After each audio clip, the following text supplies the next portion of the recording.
अस्सलाम वालेकुम जी। आज दोबारा से हम 1.3 का क्वेश्चन नंबर 8 अटैम्प्ट करने जा रहे हैं। इससे पहले क्वेश्चन नंबर 7 तक अपलोड हो चुके हैं।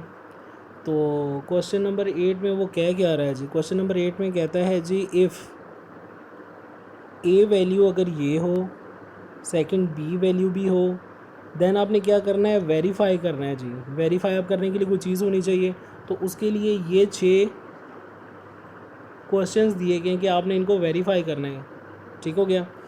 अच्छा, इससे पहले हम लोगों ने ट्रांसपोज़ लेना सीखा था। ट्रांसपोज़ अगर फ़र्ज़ करें कि मैं बी का ट्रांसपोज़ लेता हूँ, तो ट्रांसपोज़ में हम करते क्या थे कि जो आपका कॉलम है उसको आप रो बना दें। जैसे 1 2 मैंने लिख दिया, मतलब ये खड़ा हुआ है, मैंने इसको लटा दिया है।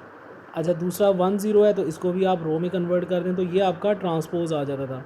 तो इस क्वेश्चन में ज़्यादातर ट्रांसपोज़ ही हैं। और इसके बाद सिमेट्रिक। सिमेट्रिक क्या होता है कि जी अगेन आपका जब ट्रांसपोज़ आप किसी चीज़ का लेते हैं और उसका जब दोबारा से ट्रांसपोज़ लें और वही वैल्यू दोबारा आ जाए, तो वो आपके पास सिमेट्रिक वैल्यूज़ होंगी। ठीक हो गया जी। आगे फर्दर अपने लेक्चर को कंटिन्यू करते हैं जी। क्वेश्चन नंबर 1 को देखते हैं जी, इसने कौन सा तीर मारा है बीच में। ठीक है, मतलब कुछ ख़ास नहीं है, बिल्कुल रिलैक्स सा एक क्वेश्चन है।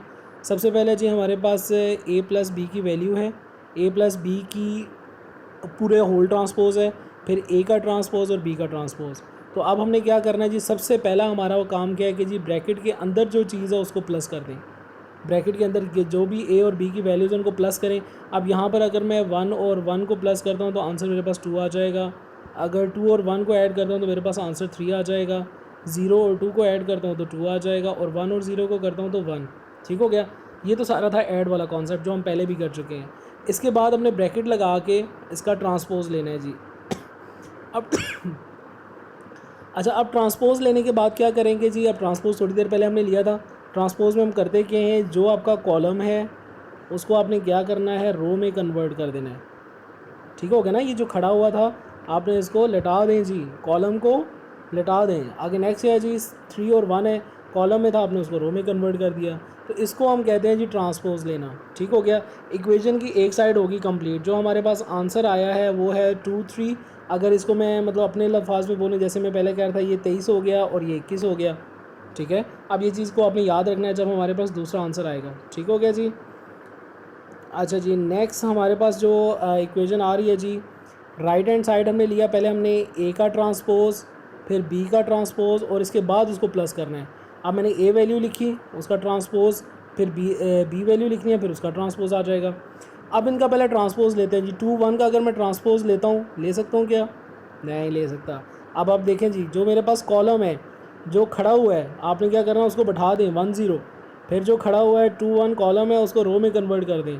तो सेम आपने यहाँ पर भी ये करना है जी। 1 2 खड़े हुए हैं तो 1 2 को बैठा दें, 1 0 खड़ा हुआ तो इसको, तो ये आपका ट्रांसपोज हो जाएगा। जैसे ट्रांसपोज कंप्लीट हो, आपने क्या करना है जी, प्लस करना है। अगर मैं 1 और 1 को प्लस करता हूँ तो आंसर 2 आ जाएगा, और अगर 0 और 2 को प्लस करता हूँ तो अगेन 2 आ जाएगा। 2 और 1 मेरे पास ऐड हो गए, 3 आ जाएंगे। 3 और 0 1 और 0 1 हो जाएगा। तो यहाँ पर थोड़ी देर पहले मैंने आपको एक वर्ड बोला था 23 और 21। तो आपके पास जो लेफ़्ट हैंड साइड थी वही आपके पास राइट हैंड साइड आई। एक दफ़ा अगर कंफर्म करना चाहते हैं तो बेशक इसको देख लें जी, 23 और 21। ठीक हो गया। ये था क्वेश्चन नंबर 1। तो हमने प्रूव कर दिया जी, prove that A plus B और होल का transpose equals to A of T plus B of T, both are equal जी। ठीक है, बहुत दोनों के आंसर सेम आए हैं। अच्छा, इस क्वेश्चन से आगे चलते हैं जी मज़ीद। क्वेश्चन नंबर 2 के ऊपर जाते हैं। तो यहाँ पर भी आपको कुछ ऐसी सिचुएशन नज़र आ रही है। वहाँ पर ए प्लस बी ऑफ टी था, यहाँ पर ए माइनस बी ऑफ टी है। वहाँ पे ए ऑफ टी प्लस था, माइनस बी, यहाँ पर सिर्फ साइन चेंज हुए हैं। बाकी क्वेश्चन आपके पास एज़ इट इज़ है जी, इसमें कोई चेंजिंग नहीं आई क्वेश्चन के अंदर। तो अब शुरू करते हैं ज़रा। अब हमने क्या किया जी, लेफ़्ट हैंड साइड जो हमारे पास ये थी, हमने इसको यहाँ पे कोड किया। जो ए वैल्यू थी वो कोड की, जो बी वैल्यू वो भी कोड कर दी। अब इनको माइनस करते हैं जी। अगर मैं माइनस करता हूँ 1 और 1 को माइनस करें तो आंसर 0 आ जाएगा। 2 को -1 करेंगे तो 1 आ जाएगा। 0 को 2 करेंगे मतलब -2 आ जाएगा। 1 और 0 होगा तो 1। इसका जब ट्रांसपोज लेंगे तो आपने क्या करना है जी, जो आपका कॉलम है उसको रो में कन्वर्ट कर दें। वही बात जी, अगेन आपको अब पता होनी चाहिए, जो खड़ा हुआ है उसको लटा दें जी। तो यहाँ पर देखें जी, आपके पास जो आंसर आया, तो इसको ज़रा नोट डाउन करें। तो हमारे पास 0 1 और 21।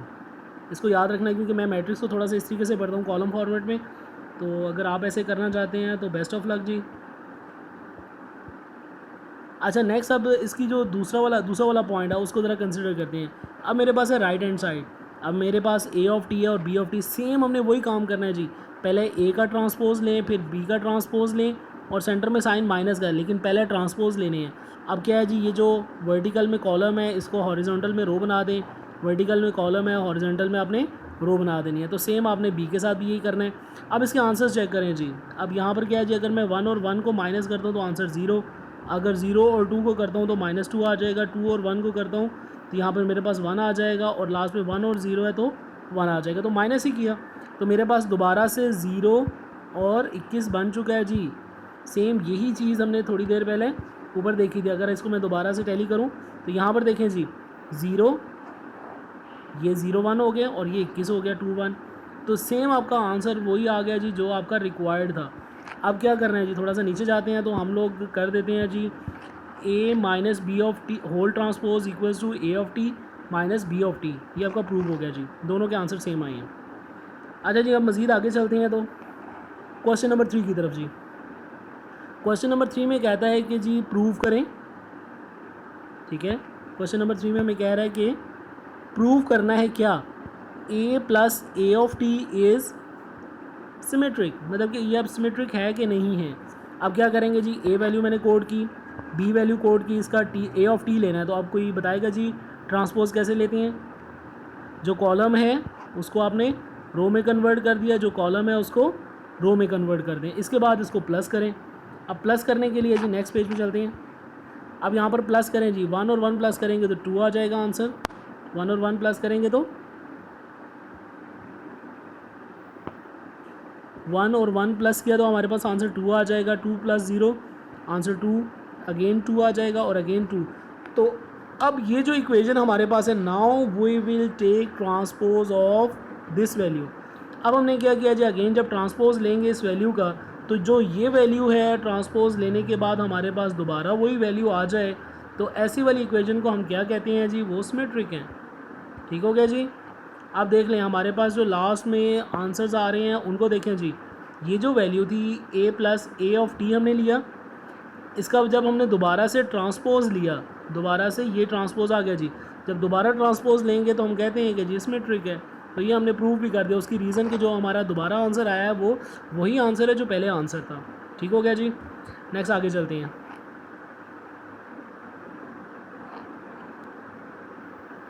नेक्स्ट क्वेश्चन जी। अब इसमें अगेन वही है जी, पहले हमने a plus A of T किया, अब a minus A of T करके चेक करते हैं।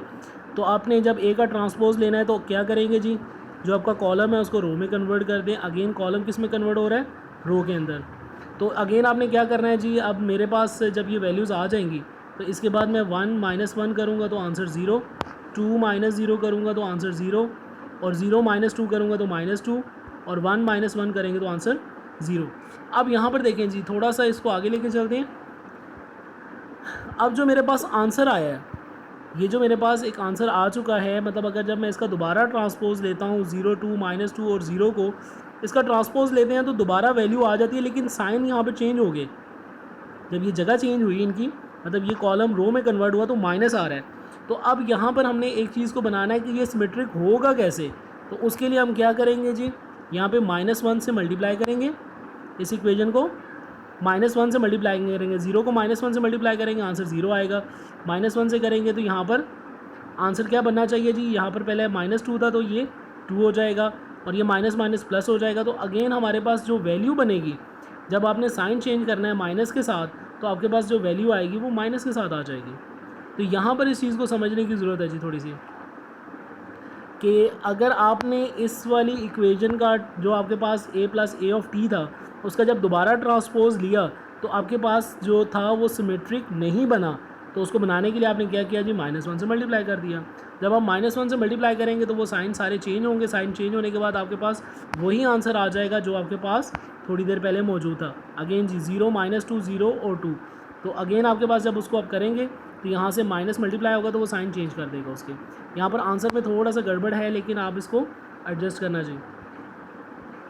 अच्छा जी, अगेन यहाँ पर नेक्स्ट जो क्वेश्चन है उसके अंदर कि वो सिमेट्रिक है कि नहीं है, अब उसको देखते हैं जी। नेक्स्ट क्वेश्चन, तो अगेन हमने प्रूव वही करना है, B plus B of T symmetric है या नहीं है। तो हम क्या करेंगे, बी वैल्यू हमने लिखी, अगेन बी वैल्यू लिख के उसका ट्रांसपोज लेंगे। जब ट्रांसपोज लेंगे तो हमें पता है कि जो हमारा कॉलम है हमने उसको रो में कन्वर्ट करना है, कॉलम को रो में कन्वर्ट हो गया। जैसे ही कन्वर्ट हो जाए अब क्या करना है जी, 1 + 1 2, 1 + 2 3, 2 + 1 3, 0 + 0 तो 0 आ जाएगा। अब ये हमारे पास b plus B of T की वैल्यू आ गई। अगर इसी वैल्यू का हम लोग ट्रांसपोज ले लें, इसी वैल्यू का हम लोग ट्रांसपोज ले लें, ये b plus B of T था, ये उसका आंसर आ गया। अगर इसका मैं ट्रांसपोज लेता हूँ यहाँ पर भी ऐसे ही है, कॉलम को रो में कन्वर्ट करूँगा तो सेम आंसर, कॉलम को रो में कन्वर्ट किया तो सेम आंसर। तो इससे मुझे पता चला जी कि जो मेरे पास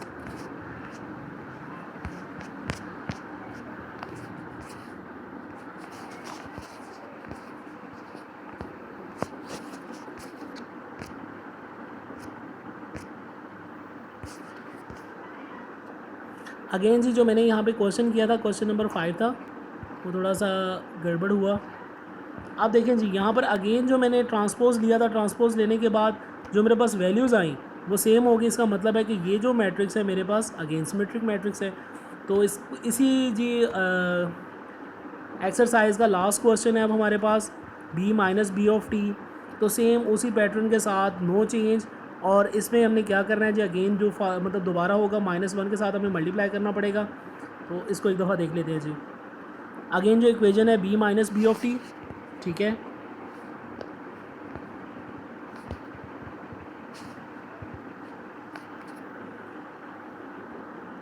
b minus B of T. तो b ऑफ टी का जब हम ट्रांसपोज लेंगे तो जो हमारे पास कॉलम है 1 2 वो रो में कन्वर्ट हो जाएगा, 1 0 अगेन रो में कन्वर्ट हो गया। अब जब इसको माइनस करेंगे तो आपके पास यही आंसर बनेगा। अब इस b minus B of T जो आपके पास सीक्वेंस में यहाँ से चल रहा है, हर इक्वेशन के साथ यही आ रहा है, यही चीज़ रिपीट हो रही है। अब आपने क्या करना है जी, जैसे ही आप इसको नीचे जाएंगे इसका ट्रांसपोज लेंगे, लेकिन जो हमने ट्रांसपोज लिया ये 1 0 0 0 1 1 0, तो ये हमारे पास लास्ट में नहीं बना। तो हम क्या करेंगे, इसको -1 के साथ मल्टीप्लाई करेंगे। जब -1 के साथ मल्टीप्लाई होगा तो हमारे पास वही आंसर बन जाएगा। अब यहाँ पर एक चीज़ को ज़रा कंफर्म करते हैं, हमारे पास जो आंसर आया था थोड़ी देर पहले वो आंसर है जी 0 1 -1 और 0। अगर मैं इसका ट्रांसपोज लूँ, अगर इसका ट्रांसपोज लिया जाए तो क्या होगा जी, 0 1 फिर -1 और 0। जब इसको मल्टीप्लाई किया जाएगा अगेन -1 के साथ तो आपका वो रिक्वायर्ड आंसर आ जाएगा जो आपको चाहिए। अब यहाँ पर ट्रांसपोज लेने के बाद ये वैल्यू बनानी है, तो ये माइनस वैल्यू अंदर मल्टीप्लाई होगी तो ये वाली साइन प्लस हो जाएगा और ये माइनस जो यहाँ पे मिसिंग है। तो कोशिश करेंगे जी थोड़ी सी प्रैक्टिस के साथ, तो आप ये सारी चीज़ों को कंपाइल कर सकते हैं। तो लास्ट चीज़ क्या है जी, b minus B of T. जब उसका ट्रांसपोज लेंगे b minus B of T है, लेकिन आपको माइनस का साइन चाहिए, -1 के साथ मल्टीप्लाई करेंगे तो आपकी वो जो इक्वेशन है वो सिमेट्रिक हो जाएगी। Best of luck ji.